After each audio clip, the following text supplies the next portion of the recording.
Hi, everyone. Hi. Welcome to Leisrealtalk. All right, it's almost the end of the week.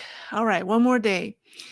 China's Finance Ministry released its 2023 financial data on January 30th. And in the past, I talked about China's debt problem or Chinese government's debt problems, including central government, local government debts. The local government debt includes explicit debt and also hidden debt. Let me give you an update and quantify CCP's debt problems. And I think the problem is that the monthly issuance of trillions of national and local debt has drained the liquidity of the financial markets and resulted in a massive amount of capital idling. So the Chinese economy is sitting idle. So let me run through the numbers. I haven't done numbers in a long time. So I was doing spreadsheets and charts this afternoon and also this evening. So let's run through some numbers. So January 31st, that's 2 days ago. Today is what, February the 1st? Oh, yeah, February 1st. We're in February already. Oh, okay. What happened to January? It went by without me noticing it. All right, January 31st, the Ministry of Finance published its data. And according to its data, local government debt totaled 3.3 trillion yuan. No, let me backtrack. Local government issued new debt worth of 9.334 trillion yuan in 2023, and it's an increase of about 27% over 2022. And it's a historical high. Actually, I can show you this chart. This is actual stage. Here we go. Yeah. It's nearly 2 trillion yuan more than 2022. And central government issued 11 trillion yuan, an increase of 14% over 2022. And it's almost also a 4 trillion incremental and also a historical high. Now, China's explicit local government's explicit debt is divided into two categories. It's called new debt and then refinancing debt. That's according to the CCP's definition. The former debt is mainly used for initiatives such as infrastructure construction. It's for new initiatives. And the second one, the latter, is used to repay existing debt. So according to the data from the Ministry of Finance, new debt, the first category, decreased 2%, but the refinancing debt increased 79% from 2022. So this tells us that the bulk of the increase year over year is attributable to issuing new debt to pay back the old debt. Let me give you more numbers on that. So last year's local government borrowing set a new record. Due to unprecedented scale of refinancing old debt. Last year saw a large balance of local government debt matured, and the amount of debt matured last year for repayment increased 32%. It's like a third more from the previous year, and 90% of them were paid by taking out new debt. By the way, I've already asked Chris to copy some of the links below, so you can see these data, but they're in Chinese from the links below. So 90% of the debt that matured last year were paid by taking on new debt. So this resulted in I think this is not the first year. I mean, this has been happening for a number of years. So before the pandemic in 2019, local government total balance of local government explicit debt was about 20 trillion. So in 4 years, it more than doubled to 41 trillion now. It's 41, yeah, 41 trillion. Now, that's just local government, and central government debt reached 31 trillion. Um, and how they came up with the number, I was looking for that number uh, on the internet. I think the Chinese government hasn't really released this number yet. The final balance for the for the central government debt at the end of 2023, it hasn't been really announced, but what I saw was an announcement for adjustment, like the allowance. It's trying to copy what the U.S. government does. Like the Congress has a budget ceiling, and then the government tries to stay within that budget ceiling, or a debt ceiling, I should say. So the CCP is trying to do the same thing, but it adjusts the ceiling on its own. So the latest announcement was about adjustment to this new debt ceiling, which is now adjusted to 31 trillion. And how they came up with the number was it was based on the total debt balance at end of 2022 plus the budget deficit of 2023. And so that came up to 31 trillion. And I think this will be the number for for central government debt balance at the end of 2023. Okay, so if you add the local government and the central government debt together, that's 41 plus 31, that's 72 trillion. But let's take a look at the historical chart. I think this chart is what looks interesting. So, my camera blocked the view of this chart. Let me see if I can move this. Maybe I can move this. All right. So if you look at this chart, so the local government debt started in 2015. So prior to that, we didn't have any local government weren't allowed to take out any debt. So you see that from 2015 to about before the pandemic, 2019, local governments took out more debt than the central government. Right, the yellow bar it was higher than the blue bars. So but then during the pandemic, it went the other way around. So the central government has been taking out more debt than the local government. So that's because the central government has more capacity to borrow more, whereas the local government's capacity to borrow has been maxed out, not just because of the explicit debt, but also because of the hidden debt, the LGFVs. So it's swapped. So since 2019, the central government has been borrowing more than the local government, and I think it's been borrowing on behalf of the local government, trying to help the local government closing their books.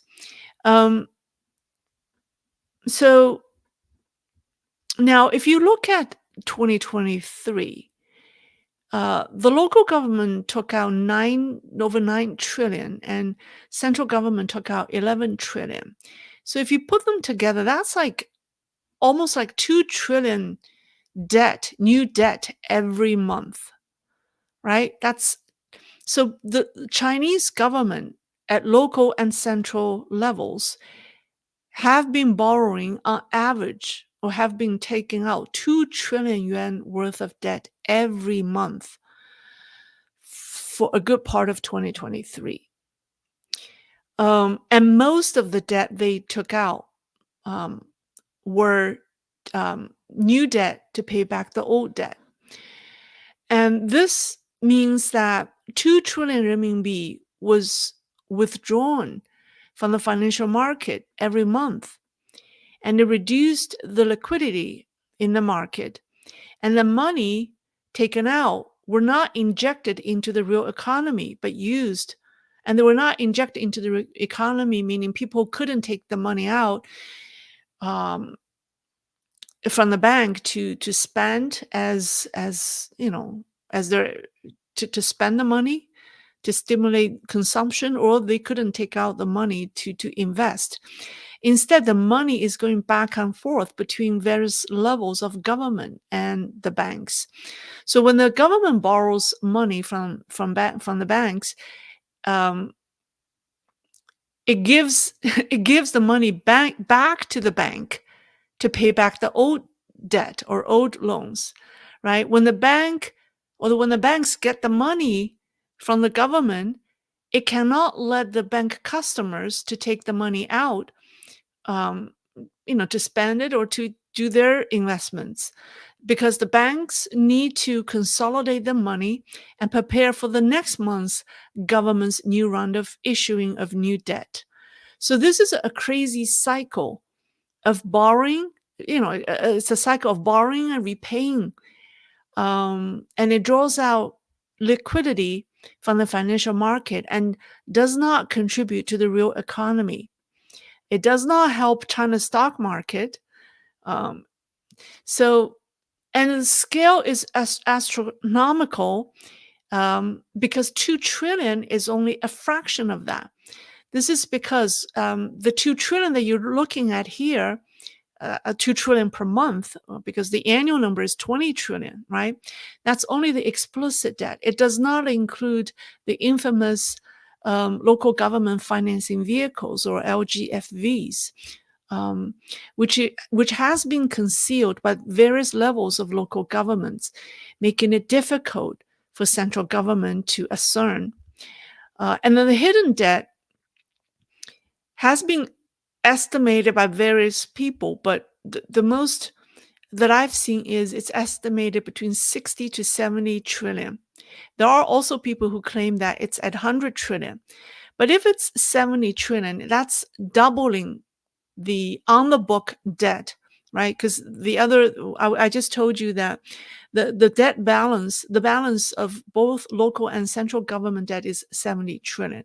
So if you're adding this hidden debt, local government hidden debt, that's at least another 70 trillion. So that means this monthly, and I think local government's ability to pay back the hidden debt is even worse. But so basically, this monthly withdrawal from the banks to pay back old debt could be more than 2 trillion a month. It could be 4 trillion a month. And that's just unimaginable. Now, I saw a Chinese financial analyst calculating the trend of Chinese M1 and M2 money supply. And it's very technical, but I thought it's worth sharing with you because it's very visual. It really illustrates this problem with real data, because it shows that as the Chinese government prints more money, only a small percentage is actually going back into the real economy. So let's first talk about money supplies. So we have M1, M2, M3s. There are the measurements of money supply known as the money aggregates. So in the US, M1 includes money in circulation plus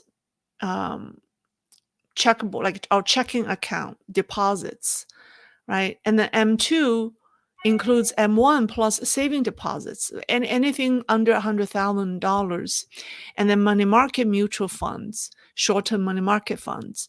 And M3 is everything in M2 plus larger time deposits and institutional money market funds. So now China and US definition of M1, M2 are different. People say US M2 is more like China's M1, meaning China's M1 has a larger scope of money supply. US M2 is defined as currency in circulation plus demands or deposits and small time deposits, basically the small time deposits. While China's M2 is defined as currency plus total social deposits. It includes all personal or corporate deposits. So China's M2 consists all types of deposits, including some less liquid components like large corporate time deposits. So China's sorry, I'm sorry. China's M1. I should say China's M1, not China's M2. So China's M1 is really like the US M2 because it includes all time deposits, large or small. So the reason for that is there are two reasons. One is the different economic models. The US economy relies primarily on consumption, and the most relevant monetary data for reflecting consumption is currency in circulation plus small time deposits. And these deposits can be quickly converted for consumption. Whereas in China, its economy is investment driven, and the sources of investment funds are more diverse. And some time deposits um, forming create part of the investment base, right? So it's the different economic models drove this different definition. And the other is the different financial systems. The U.S. real economy obtains financing directly from financial markets, with only a small portion of household wealth held in banks, right? So making bank deposits less relevant for real economy financing. But China is different. China relies mainly on indirect financing, with a significant portion of household and corporate wealth held in bank accounts or bank deposits.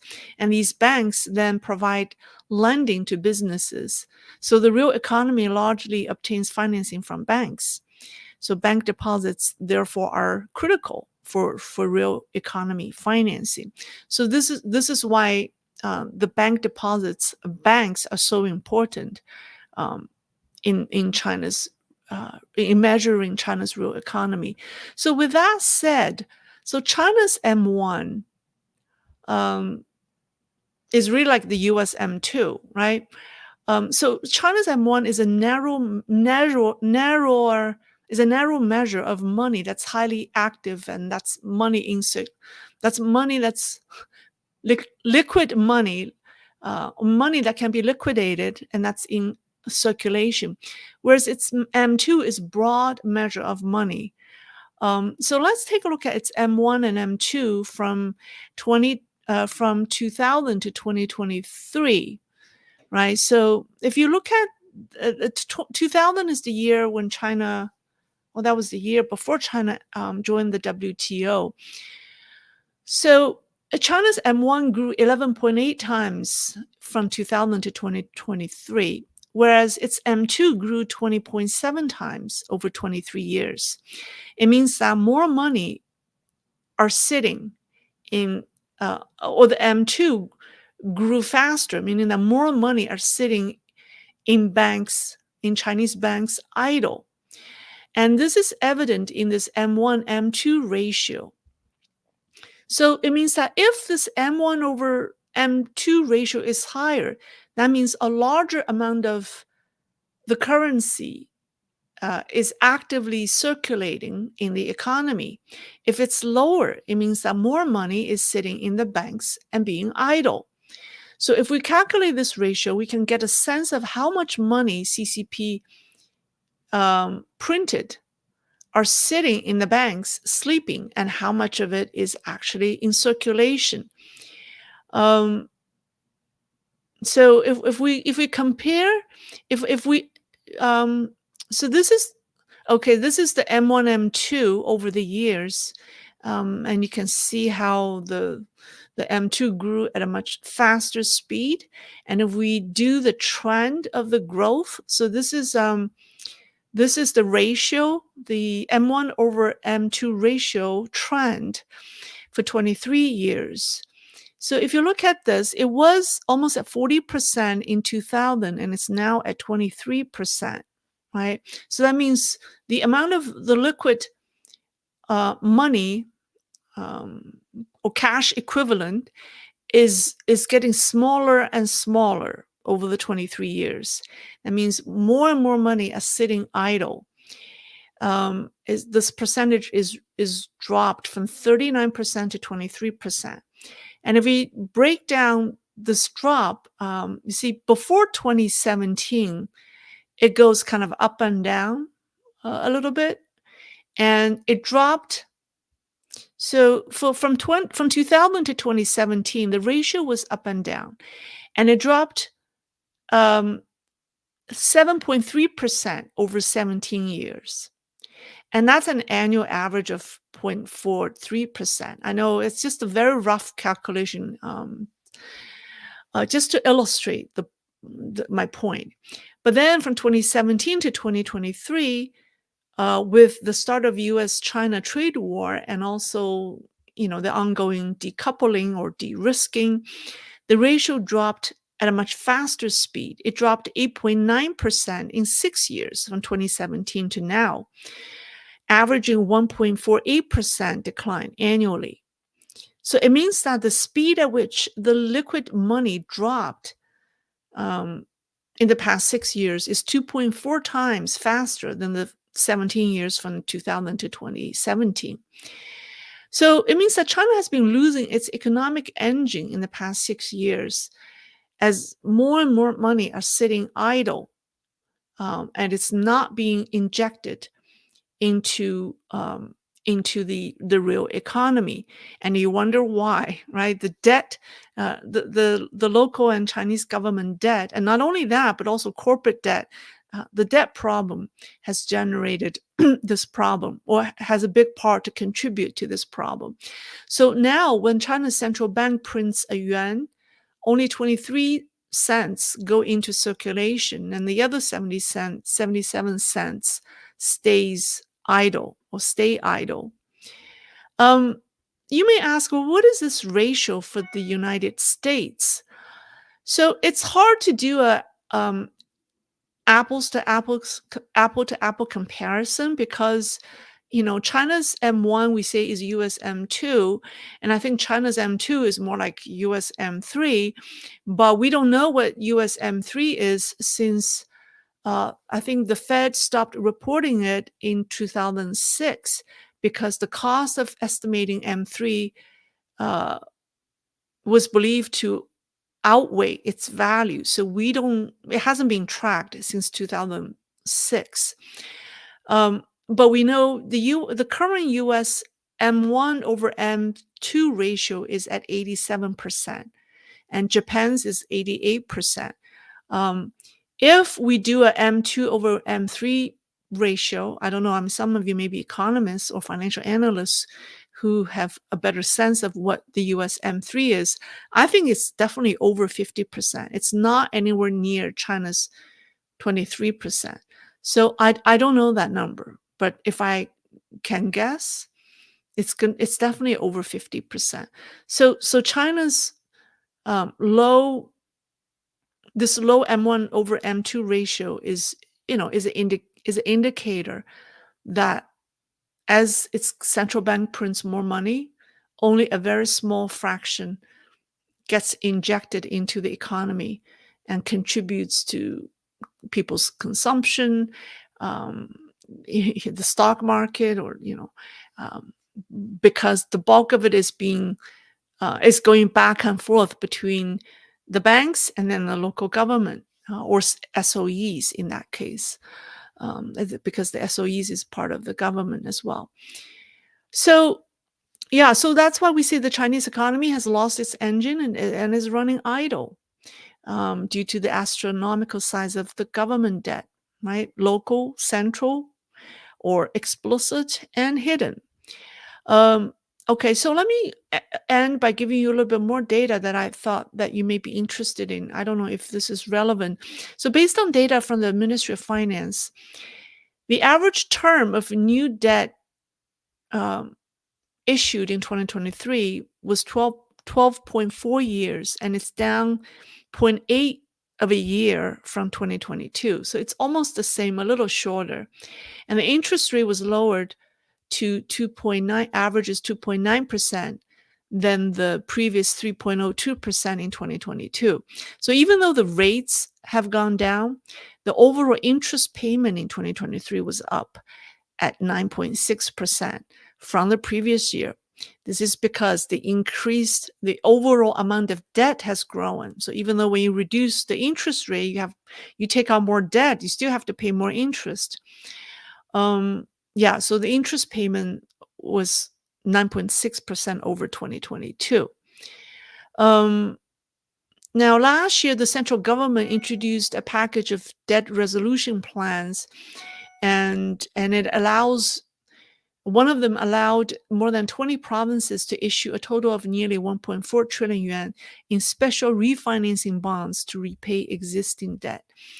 And because of this, some provinces have obtained additional quotas for special refinancing bonds. And provinces like Hunan, Anhui, Guizhou, Yunnan, Tianjin, and Guangxi have risen significantly in the um, ranking of indebtedness within the 31 provinces of China. And guess who continued to lead all other provinces in being the number one um, region that issued the most debt? You would not have imagined. It's Guangdong. Yes, the wealthiest, the wealthiest province, the one that contributes the most GDP or contributes the most to the GDP, is the one that has been taking out the most debt, followed by Shandong, ranking number 2, followed by Hunan, then Jiangsu, Zhejiang, Anhui, Sichuan, Hebei. So if you look at this list, some of China's wealthiest, most industrialized provinces are the ones that has taken out the most debt. Of course, that's because they probably have a larger economy, so they can absorb more debts. But overall, I just want to show you some simple numbers. So I think the debt problems don't look very good, and it's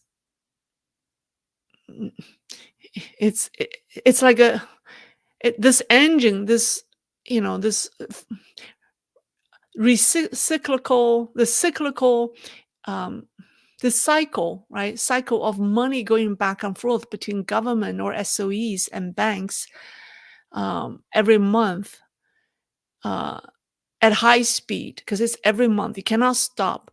Like once that engine has a glitch or something goes wrong, the whole system can collapse. And that's the scary part of it. Okay, that's all. That's all I have for you today. Some numbers. This is some serious financial numbers.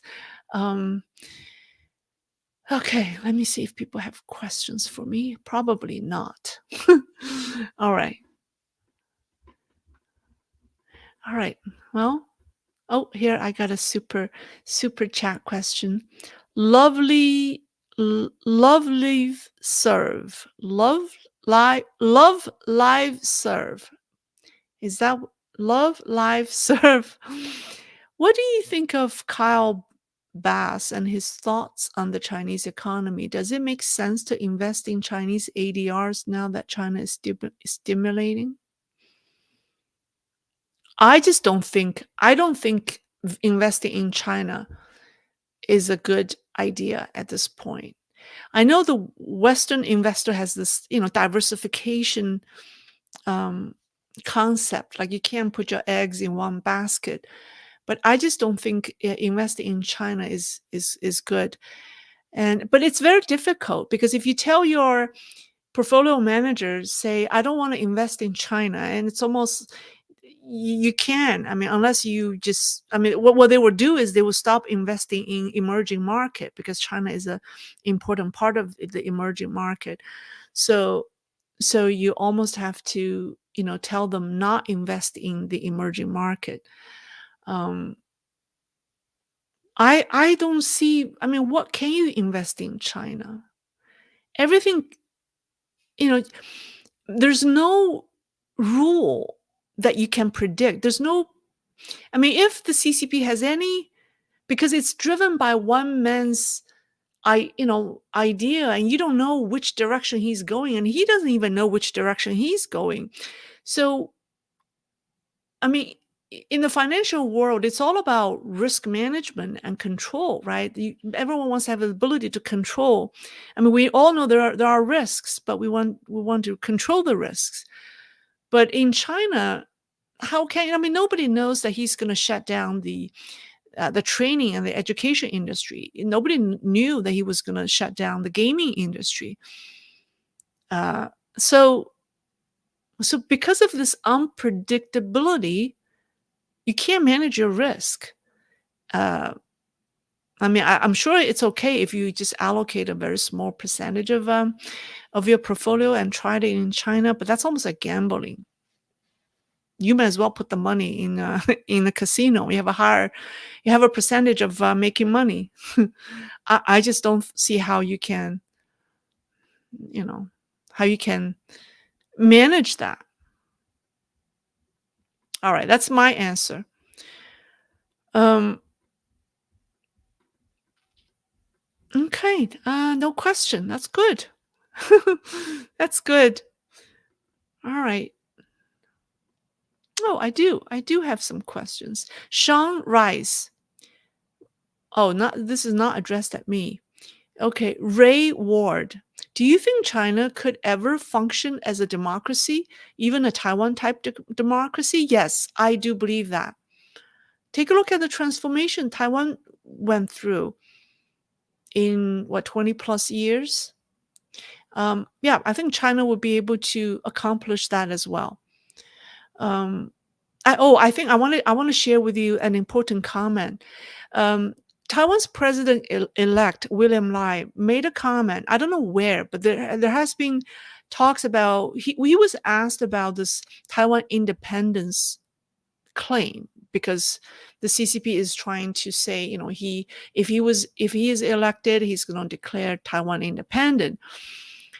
Now he's turning that around. He's making a very interesting argument and claim. And I think this is extremely smart.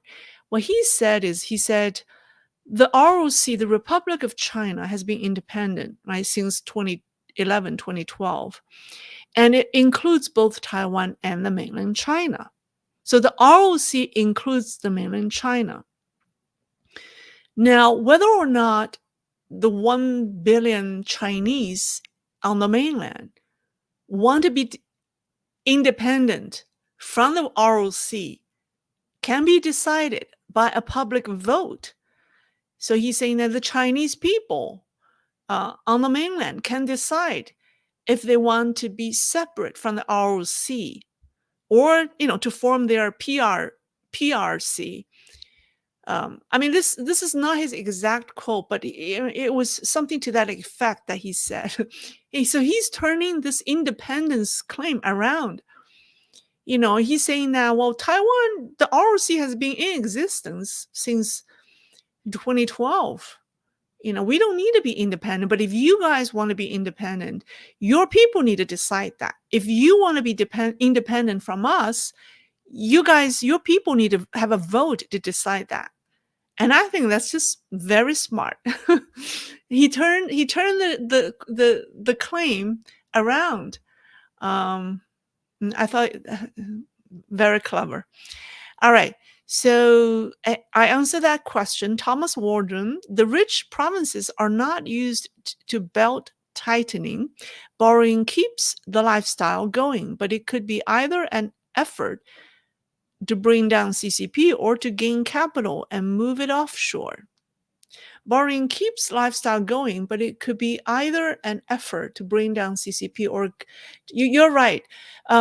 Local officials, at this point, people don't have a long-term prospect for themselves or for their organizations. People in China don't generally have a long-term vision. I mean, they're just trying to manage from day to day, from month to month. So, and there are a lot of Chinese businesses moving their operations to Vietnam, to even South America. A lot of the imports the U.S. has from Mexico is actually made in China. I think the Chinese are sending their manufacturing facilities to Mexico and have the goodies assembled there. So when we import from Mexico, and you know, a good part of that could be made, you know, in China. Okay, Light Abyss. Did the Hong Kong Stock Exchange really crash as hard as some people are saying? And is the CCP is worried by it? Of course it is. because the Hong Kong Stock Exchange has lost what, half of its points? It was more than half in a number of years. And it's, I mean, Hong Kong as a major financial center of the world has lost its place. Of course, CCP is worried.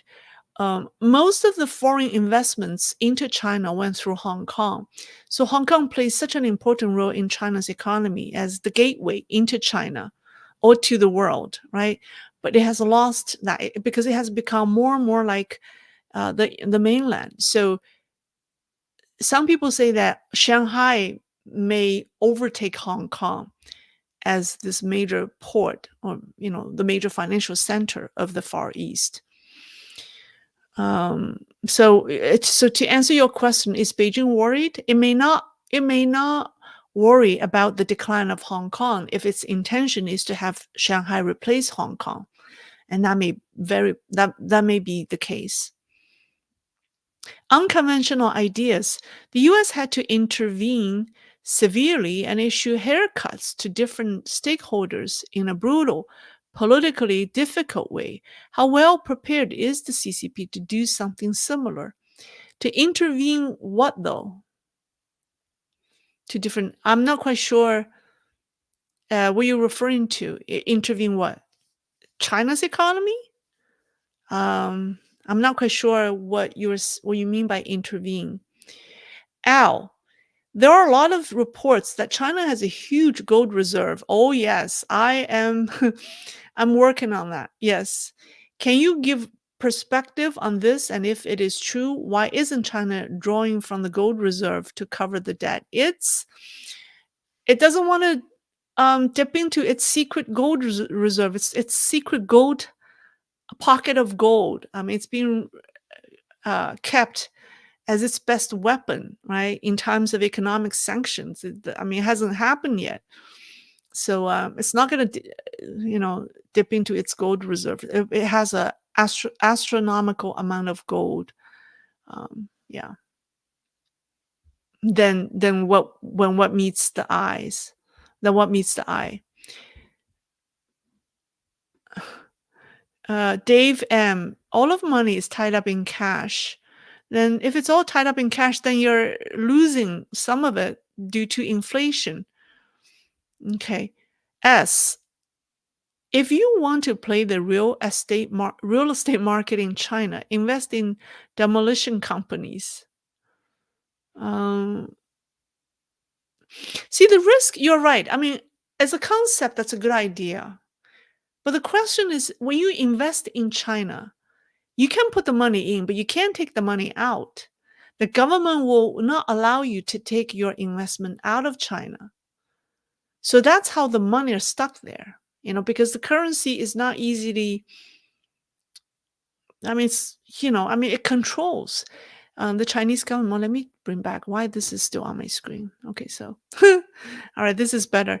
So yeah, so Chinese, you can send the money to China to invest, but can you take the money? Can you divest and take the money out? It's not gonna be easy, right? Power shift. Oh, thank you. Hi, Lei. Many North Koreans rioting in Jilin over unpaid work. Good or bad? Yeah, the North Koreans rioting in Jilin.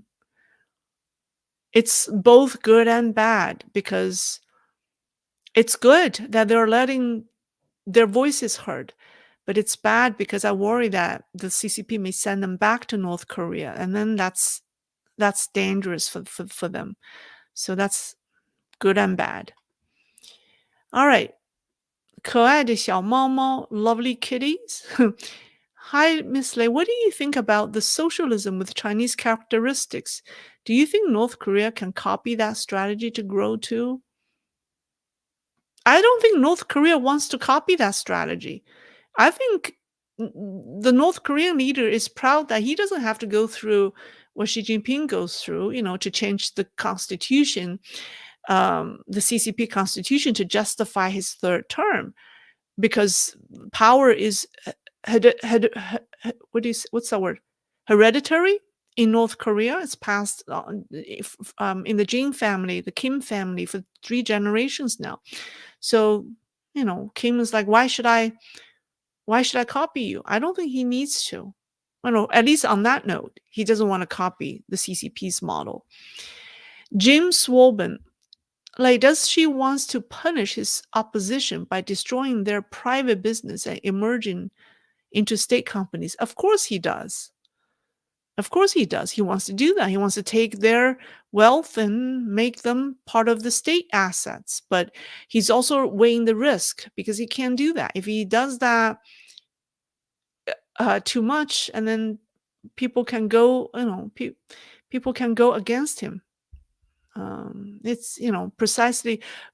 I mean, if it's private, that's what he's doing. He's doing that to the private business owners. But if it's princeling, uh, or money held by the red families, I mean, I, I talked about how he has demanded uh, the red families to donate a fraction of their wealth to the state voluntarily. I don't remember the percentage, but it was a substantial amount. So yeah, he's asking them to do that already. All right, Kent Birdall. Thank you, Kent. Thank you, Kent, for the support. Peter, so what is buying the new debt? What is it investors outside China or domestic investors? It's mostly domestic. And I think 2.4%, I saw the number. The Chinese government said 2.4% of China's debt is held by foreign institutions. So that's a small percentage. So it's mostly local people buying their debt. And they entice them with high returns. And that's why all these trust companies are in trouble, because these trust companies are pulling family investments, family savings, and buy these government backed bonds, or investables, whatever you call that, financial products, but they're highly risky. They promise you 10% return, whatever, 8%. It's very high. And then, but it's basically just issuing new debt to pay back the old debt. It's constantly going like that, without generating real economy to support um, any growth, any meaningful growth. So it's scary. I don't know if these people really believe that they can get 10%. Anything that's too good to be true. I don't believe in anything that's too good to be true. I think you have to put a question to that. Yeah. Guarantee 10% return. That means the chance for you to lose that money is higher than 10%. Okay, Ed C. Does the debt really matter? China appears to be doubling down on the Belt and Road Initiative.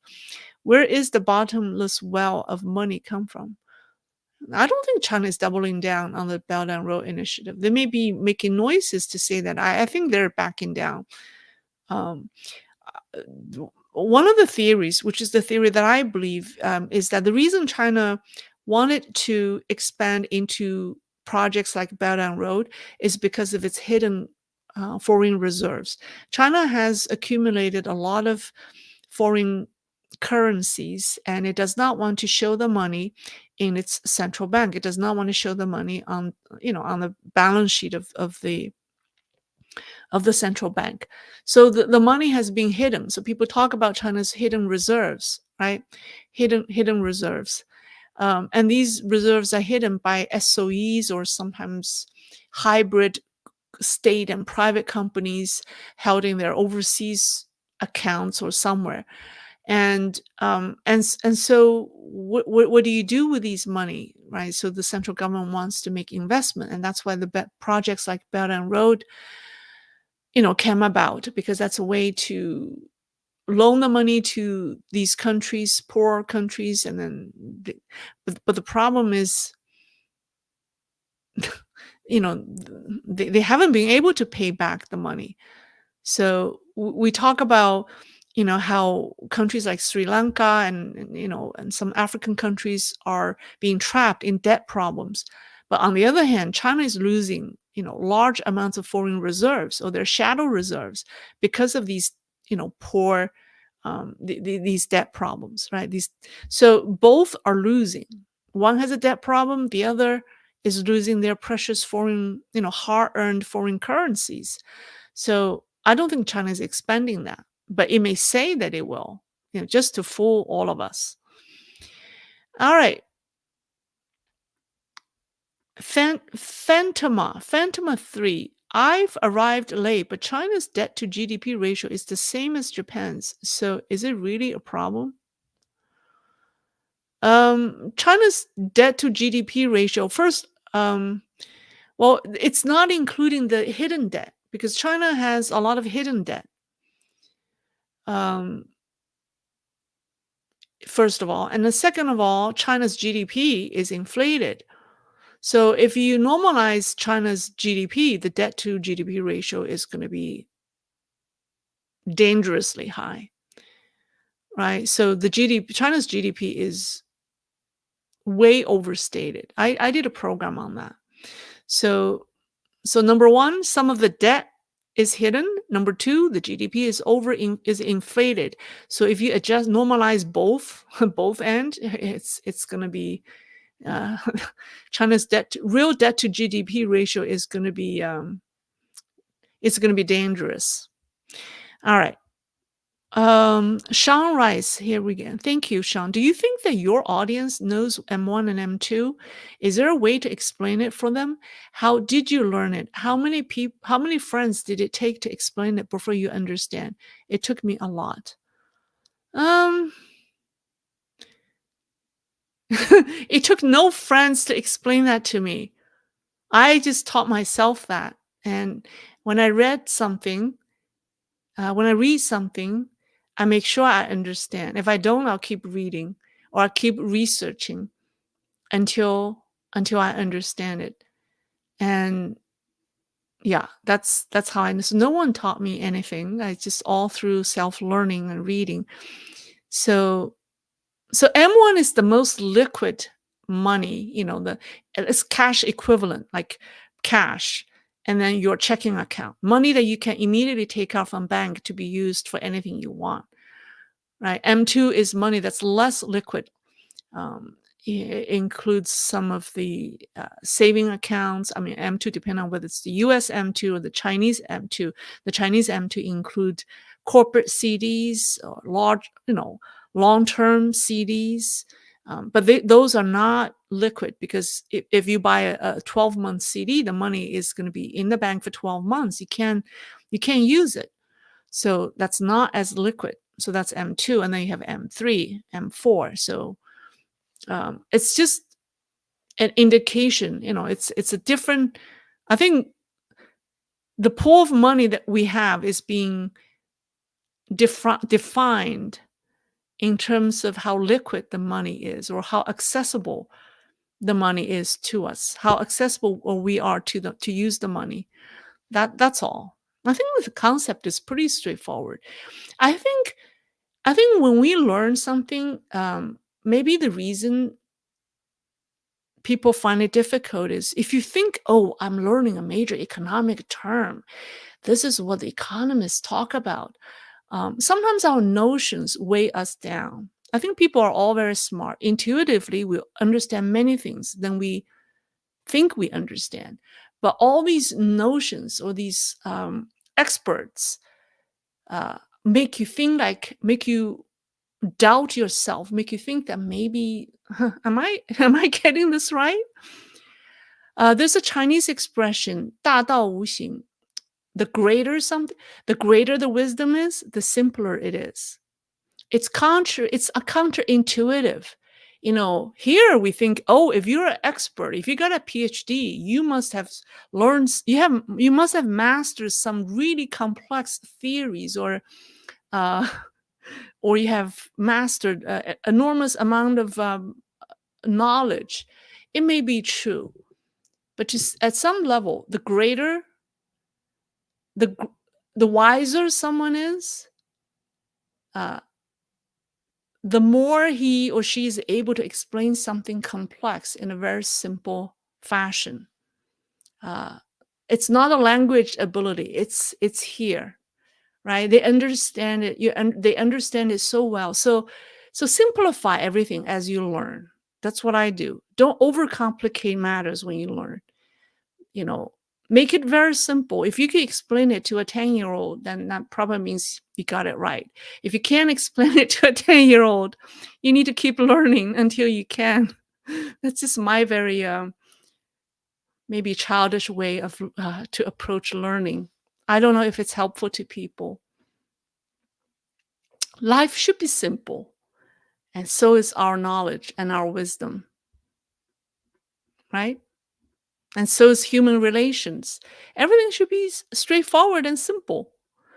Okay, lovely, love, live, serve. I love that. Couldn't she just tell the PBOC to print money to boost morale of the citizens, boost consumption? It won't, because so many Chinese economists have been telling him, we need to print money, give it to the citizens for them to consume. But he's not doing that. That's not in the China. They think he resists that idea because he thinks it's a Western style of stimulating economy. He thinks that Chinese people have money. They're just not spending it.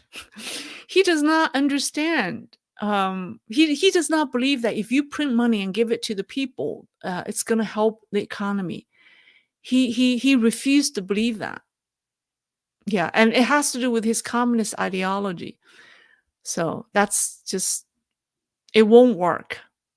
And I think to some extent his concerns are are right, because at this point, if you give Chinese people money, they may as well use that to pay back their debt. They may use that, they may put the bank, because they have no confidence. It has to do with confidence, right? When you're confident about your financial prospect, then you are going to spend money. But if you're nervous about the future, then you're not going to save, even if someone gives you money. So right now, the confidence is hurt. So no matter, yeah. So I can't even explain why. He's right and he's wrong. He's right in saying that even if I give money to the Chinese people now, they're not going to spend it. I think he's right, but he's wrong in not wanting to take care of his people financially. So, okay, Kazmira Flanagan. Thank you, Kazmira. Elizabeth Loveland. Thank you. Thank you, Elizabeth. Lei, I've spoken to several Chinese businessmen I know who say that most have moved their assembly factories to Vietnam in order to avoid made in China label and try to avoid future sanctions. Yes, that's happening. So many Chinese, and not only the businessmen have moved their operation, they've also moved their labor, the workers to Vietnam. I've heard that a lot of the Chinese people have moved to Vietnam because they can't find jobs in China. They move to Vietnam to find jobs. So both the labor and the manufacturer, the businesses have been going that way, that direction. Also Mexico, South America as well. All right.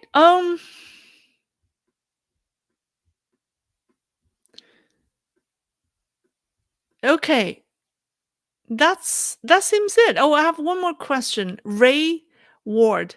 I added you on Telegram, but I cannot see a way to message you. I don't have a Telegram account. So anyone says Leisrealtalk on Telegram is not me. They're impersonating me. I'm on Facebook, not Twitter, X, and YouTube. I'm not on Telegram. So anyone, if you see Leisrealtalk on Telegram, it's not me. Okay.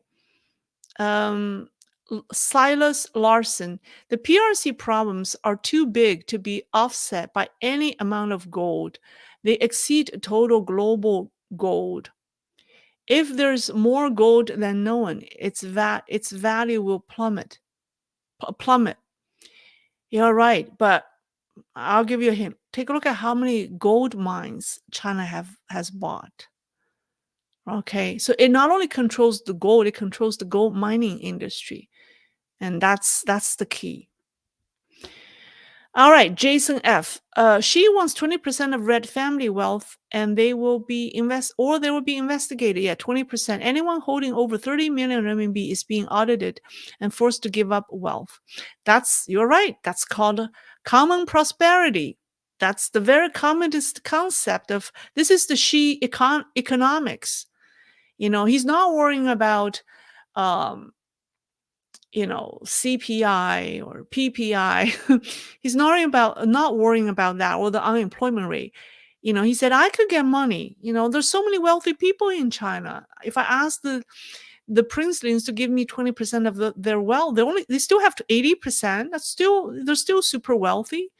And then I'm investigating anyone who has 30 million or more, and or they're in trouble. And that's how the government is getting the money. Yeah, Telegram is. I think people should stay away from Telegram. I don't think Telegram is safe. Yeah. All right, that's all. Thank you. CCP 300% debt to GDP ratio makes Zimbabwe. I think it's worse than 300%. If you lower its GDP, if you include the hidden debt, that's double. That's 600%. If you include the LGFVs, then you double the debt ratio. If you cut the GDP in half, you quadruple the ratio. And so so here we go. All right. All right, that's all for tonight. Thank you very much. I'll see you Saturday. Okay. Bye-bye.